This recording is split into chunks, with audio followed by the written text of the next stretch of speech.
For as long as I can remember, I've struggled with being on time. The amount of push-ups I had to do in the Army just for being late is probably more than most people had to do in their entire military career. So when I signed up for a climbing competition at the University of Cincinnati and heard that there was a 4-hour time window to climb, I knew I'd be fine. The comp started at 11 a.m. and ended at 3 p.m. So I knew there was no way I could mess this up.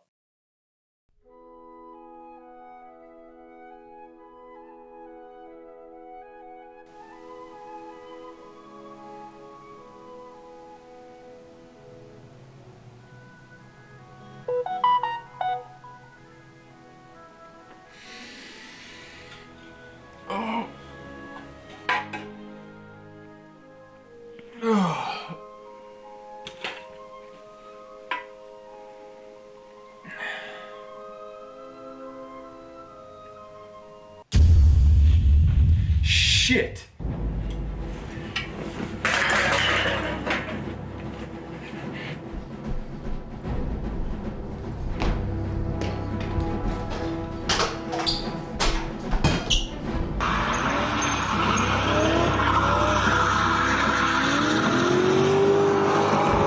So I woke up 3.5 hours late, and you're probably wondering how. How did you possibly mismanage your time this badly? Well, there was one thing I hadn't accounted for the night before, and that thing was Call of Duty. Just go down the fucking hill, bitch.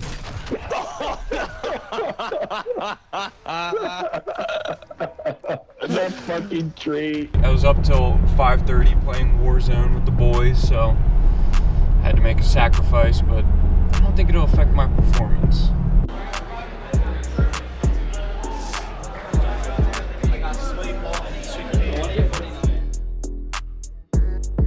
The problem with showing up this late to the comp was everyone was in their desperate phase. Everyone really wanted to send the things they were projecting, and it was really hard to find a spot on the wall to just warm up and climb a little bit. The only area that was available was a small corner of the overhang wall where no one was climbing, where I saw a particularly interesting looking boulder and decided to give it a go.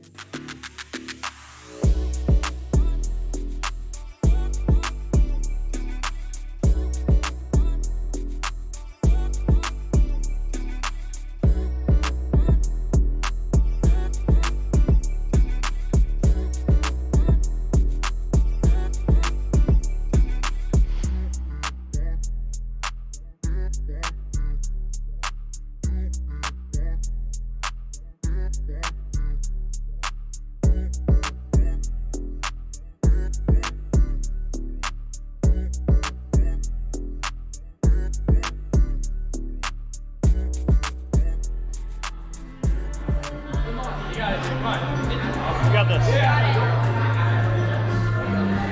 Come on.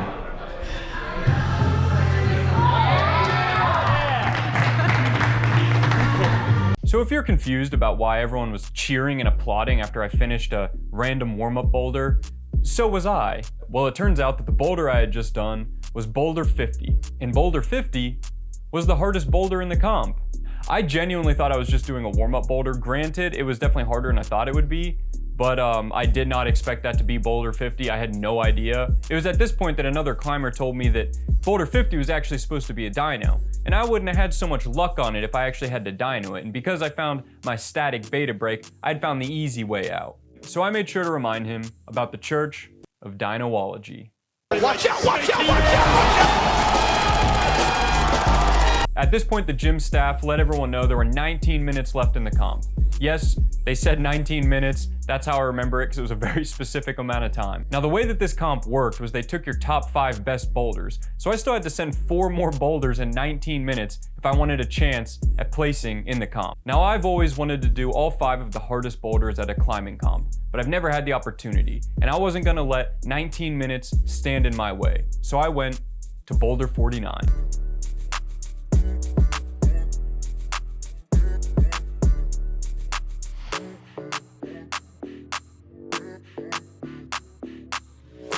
Beats production.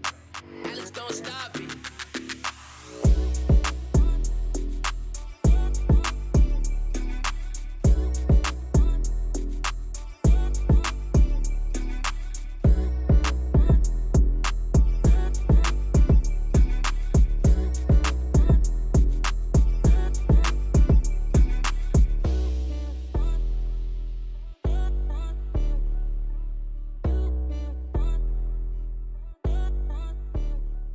2 boulders down and 3 to go. And now I was on to boulder 48.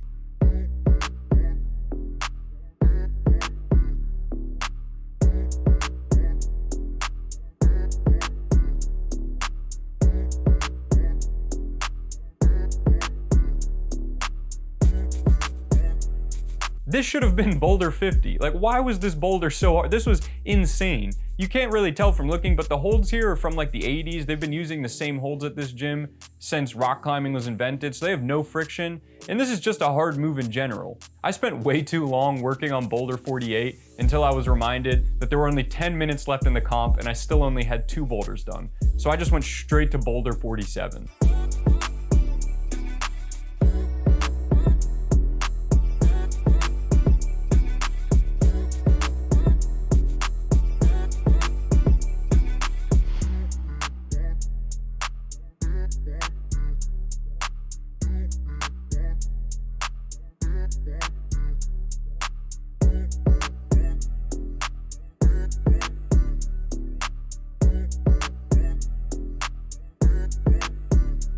I was really starting to feel like Steve Prefontaine at this point. Just like Steve Prefontaine had stayed up all night getting drunk and having sex with hot women while placing in a race the next day, I had stayed up all night playing Call of Duty. I guess you could say we're basically the same person, although one of us might be a little bit cooler. But I didn't have time for any of that, so I just hopped right on boulder 46.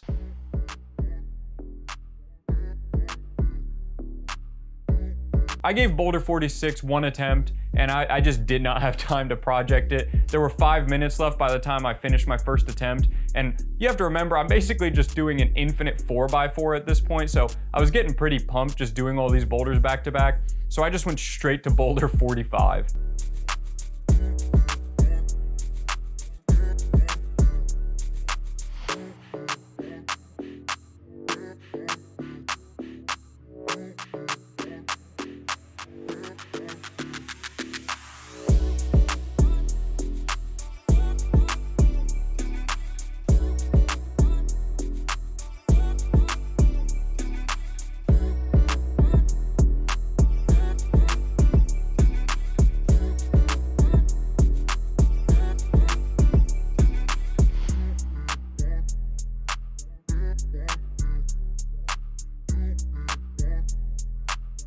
You can really tell how tired I was when you watch me do this boulder.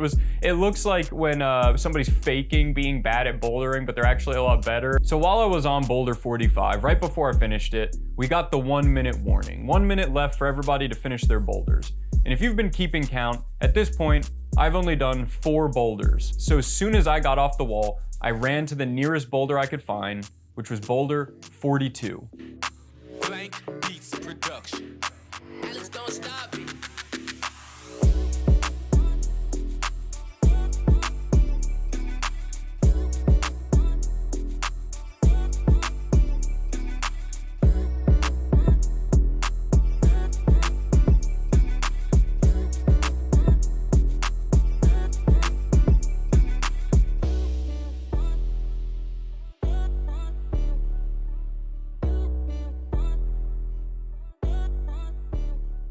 This was pretty much the definition of doing something last minute. As I was on boulder 42, they said finish your boulders and turn in your score sheets, like no more climbing. Now I was happy that I got 5 boulders done, especially given the narrow time frame I did it in, but I was still a little disappointed that I didn't get some of the harder boulders. I really wanted to get 46 through 50, and I just wasn't able to because 46 and 48 were just a little too hard, but I at least wanted to try some of the other boulders I missed, like boulder 44.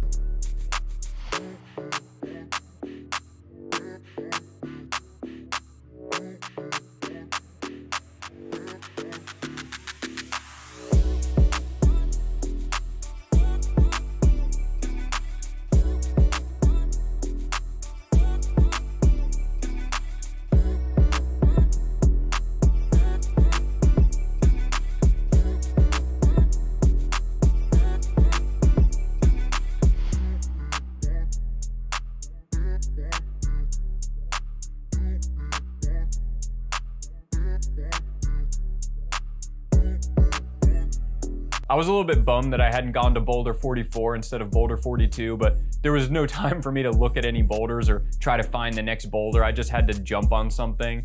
But I still thought I did pretty well, and I was really excited to see how I placed overall in the comp. We're also going to call Mail Up Advanced. In third place, Braden Bodnar.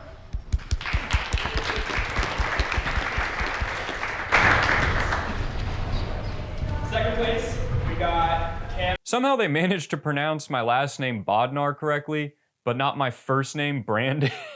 Either way, I was happy to take third place. I got a 100-foot slack line, which there were prizes worth significantly more than that up there, but I really wanted a slack line. What can I say? And after all that, I really got to thinking about me being late that day and, you know, how anxious it made me and how much anxiety it added and, you know, how much it affected my entire life. And was everybody right? Did I really need to grow up and start showing up on time for things? I guess not.